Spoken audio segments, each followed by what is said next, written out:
Olá, começa agora mais uma edição do Jornal Panorama. Aqui você fica por dentro do que acontece no Parlamento Capixaba.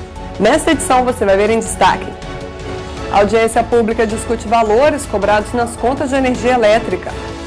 Comissão de Direitos Humanos vai aprofundar o debate sobre as minorias. Projeto de lei quer isentar morador do pagamento de taxa de transferência quando houver mudança de limite geográfico.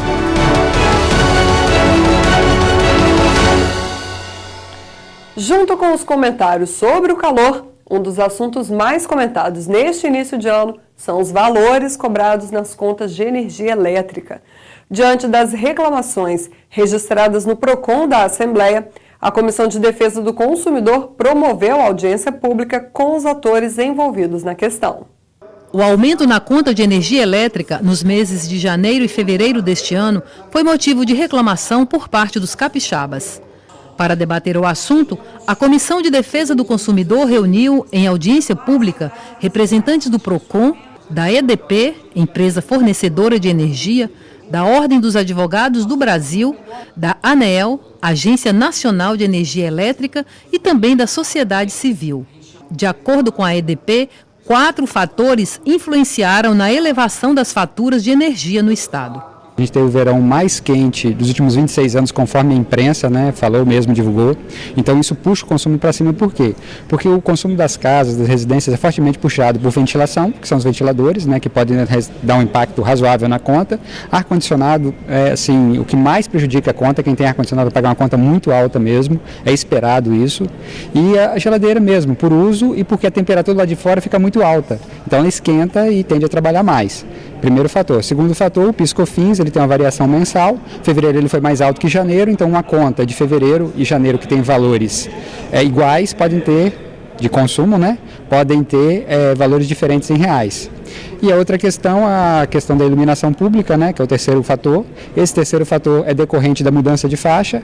As prefeituras elas fazem geralmente uma regulamentação que ela pega o consumo de determinada faixa e tributa de uma forma igual. Então quem consome de 100 a 150 vai pagar a mesma taxa de iluminação pública, mas quando consome de 151 a 200 vai pagar uma outra taxa. Às vezes a pessoa muda de faixa e aumenta a conta também.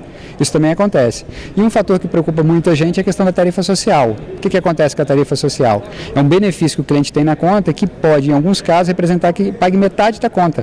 Então são justamente as famílias que ganham até meio salário mínimo per capita. Então é muito importante que elas façam o cadastro no CRAS e apresentem esse cadastro na EDP, porque o cadastro tem que estar igual na EDP e no CRAS. Então ele tem que fazer esse cadastro lá. Se ele mora na casa que é alugada, está no nome de outro, não tem problema, ele leva essa informação para a EDP, mas a EDP vai saber que ele mora naquela casa e ele tem direito ao benefício. E de 2 em 2 anos fazer o descadastramento, que a gente percebeu que as pessoas não estão fazendo e acabam perdendo esse benefício. A ANEEL explicou que, pelos indicadores da agência, a EDP é considerada uma boa prestadora, mas instruiu os consumidores a acionarem a ouvidoria quando houver problemas. De forma alguma, os consumidores que aqui vieram estão falseando de forma alguma. Nós entendemos que eles realmente estão com esses problemas e a obrigação da empresa em solucioná-los, e a ANEEL fica também à disposição dos consumidores. Caso haja alguma dificuldade junto à empresa, nós também podemos entrar, sermos acionados pelos consumidores para a solução desses problemas. A diretora-presidente do PROCON estadual informou que o órgão criou um grupo de trabalho com representantes da EDP, da Comissão de Defesa do Consumidor da Assembleia e do Ministério Público para avaliar a situação do aumento das tarifas de energia. O grupo de trabalho foi criado exatamente para a gente poder trazer transparência para o consumidor capixaba das informações que vão ser apuradas. Como o tema é de alta complexidade, as informações da EDP são muito técnicas, então a gente precisa de mais pessoas trabalhando em conjunto para que a gente possa trazer uma resposta satisfatória para todos os consumidores. Ao final da audiência pública, os parlamentares fizeram encaminhamentos. O presidente do colegiado alertou os consumidores a manterem atualizados os cadastros para a tarifa social e ressaltou a importância de apresentar as reclamações aos órgãos de defesa do consumidor.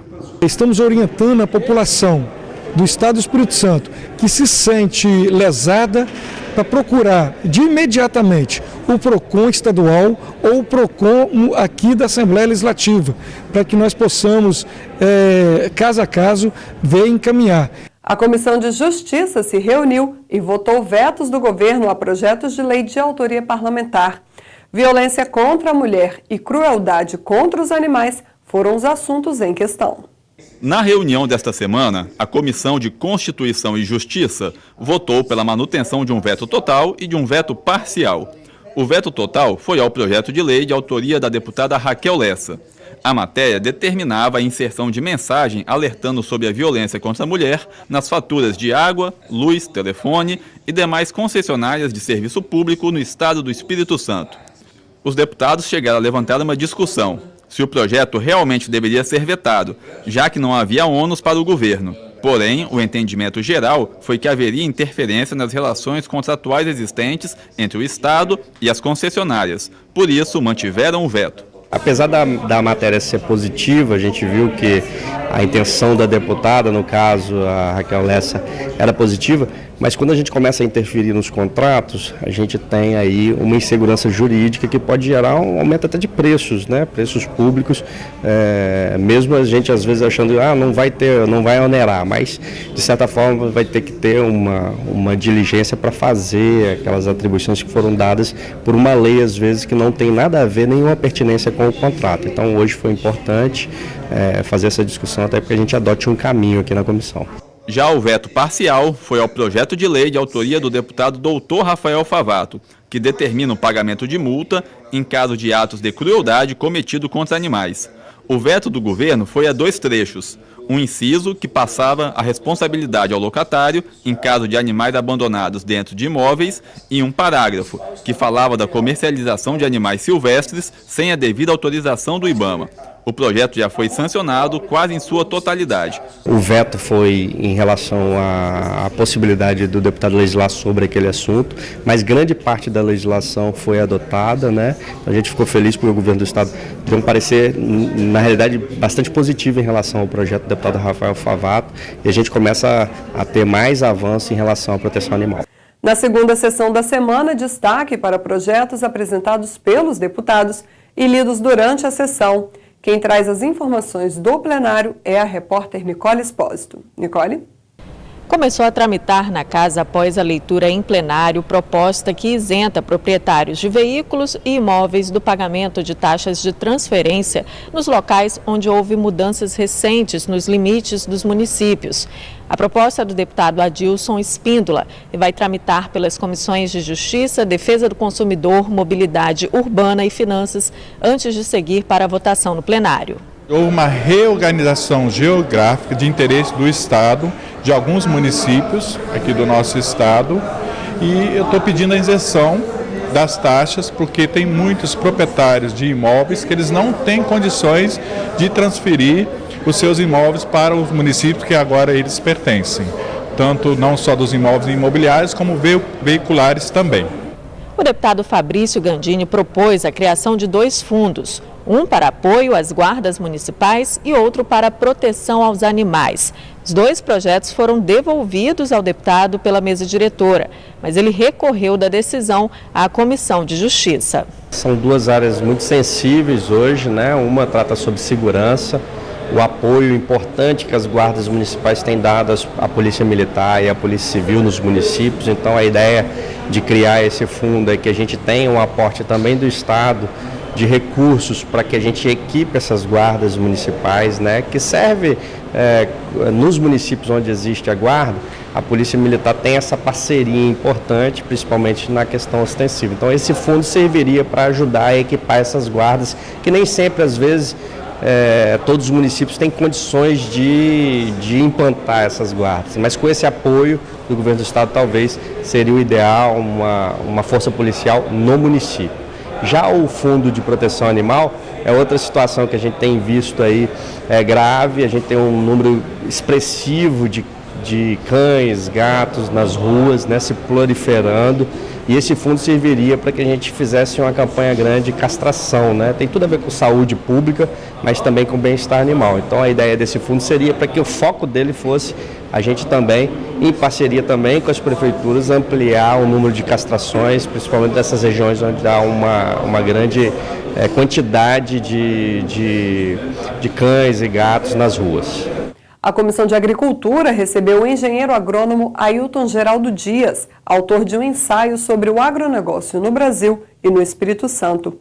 Depois da apresentação do livro, o colegiado discutiu os gargalos enfrentados pelo setor no país. Logística, financiamento da safra e custo para manter áreas de preservação. Esses são alguns desafios enfrentados pelo agronegócio brasileiro, tema debatido na Comissão de Agricultura. O colegiado recebeu o engenheiro agrônomo Ailton Geraldo Dias para apresentar o livro Ensaio Filosófico, uma contribuição para o debate sobre o agronegócio no Brasil e no Espírito Santo. De acordo com o pesquisador, 58% das cargas têm transporte por rodovia, um dos grandes gargalos do setor. Discutir logística, discutir outras possibilidades de modais de transporte torna-se estratégico para que nós possamos trazer e deixar esses alimentos em condições de melhores preços. Outro problema apontado é o financiamento para a área e a necessidade de renegociar as dívidas dos produtores. Países do primeiro mundo, Europa, Estados Unidos, na Ásia e o Japão, resolveram essas questões com fortes políticas públicas ancorando e amparando o produtor rural, com políticas de seguro, com políticas de incentivos e até mesmo com políticas de proteção. Isto porque lá se entende que investir no agronegócio, investir para que o produtor permaneça na atividade rural é garantia de alimento para nós que moramos na cidade. Além disso, o custo para manter as áreas de preservação dentro das propriedades rurais, de acordo com o pesquisador, pesa no bolso de quem produz.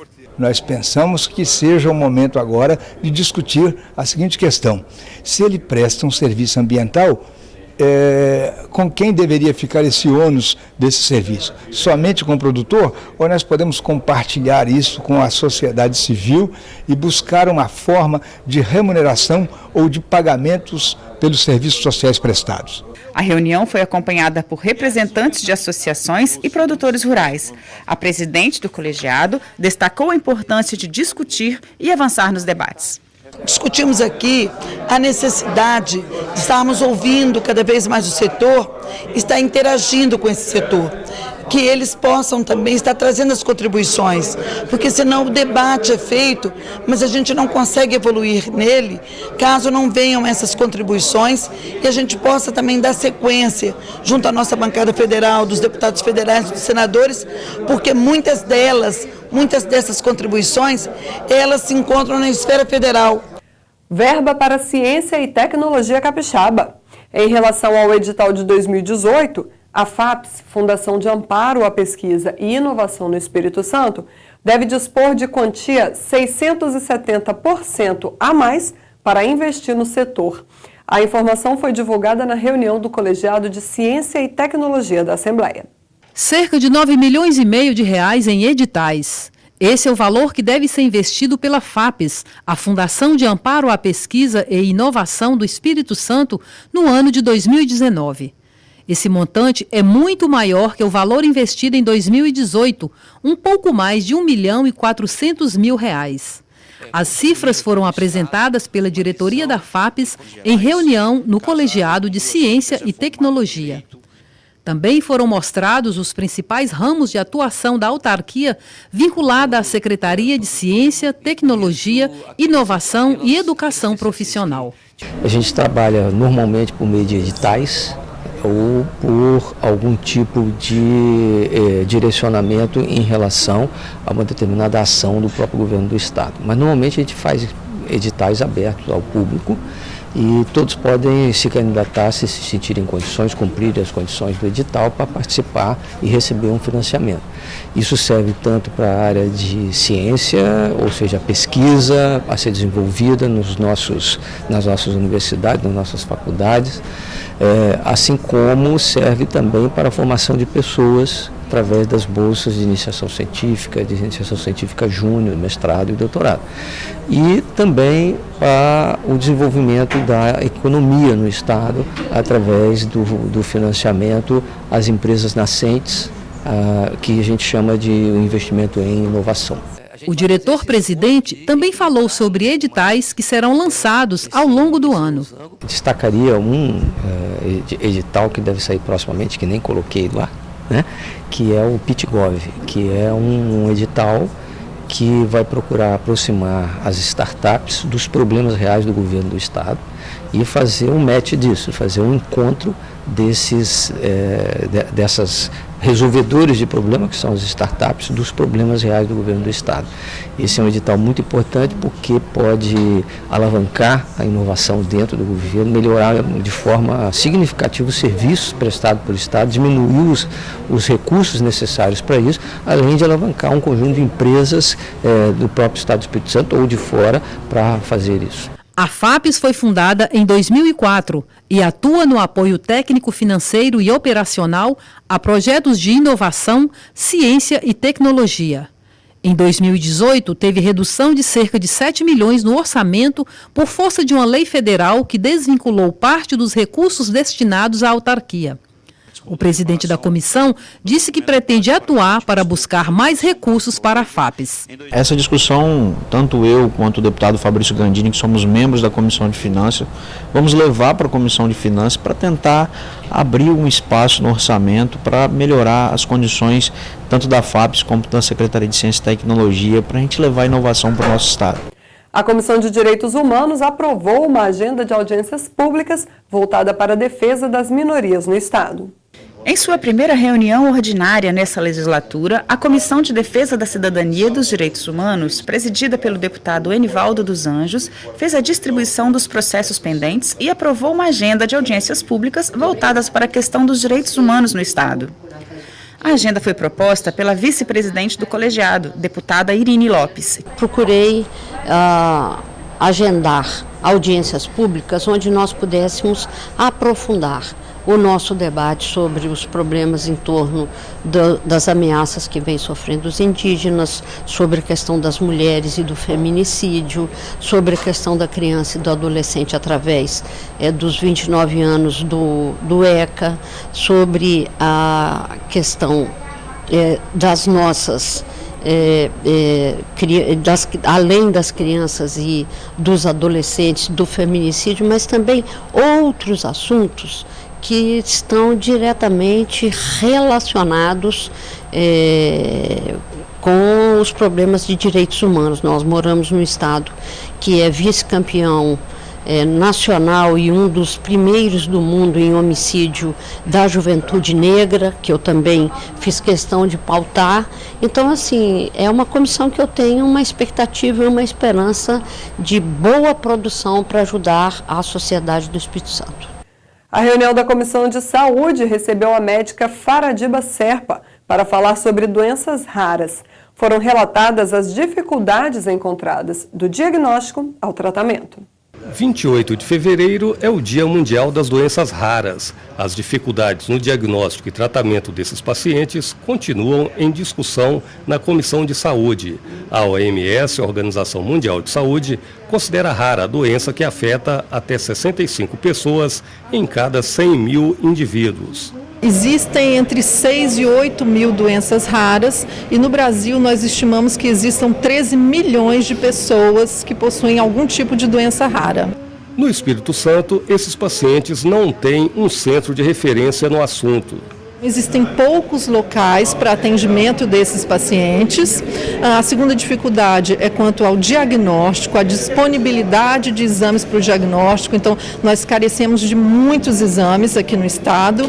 E o terceiro ponto é em relação ao tratamento. O tratamento envolve não só o uso de medicamentos, que geralmente são medicamentos de alto custo, mas também outras coisas que esses pacientes precisam do dia a dia. Então, atendimento com fisioterapeuta, atendimento com fonoaudiólogo. Então ele precisa ser acompanhado por uma equipe multidisciplinar. Daí a necessidade de você ter serviços e centros especializados para o atendimento desses pacientes. Outro problema é a falta de capacitação da própria comunidade médica. Existe a necessidade de capacitar profissionais da rede básica de assistência, que é a porta de entrada, e eles podem perceber por meio de sinais e sintomas que esses pacientes têm essa ou aquela doença rara. Então existe necessidade, assim, para ontem capacitar as equipes de saúde para reconhecer esses pacientes e encaminhá-los para o atendimento, diagnóstico e tratamento adequados. E o Jornal Panorama de hoje está chegando ao final. Mas você pode acompanhar as atividades da Assembleia pelo portal e nas redes sociais. Obrigada pela companhia de sempre e até o nosso próximo encontro.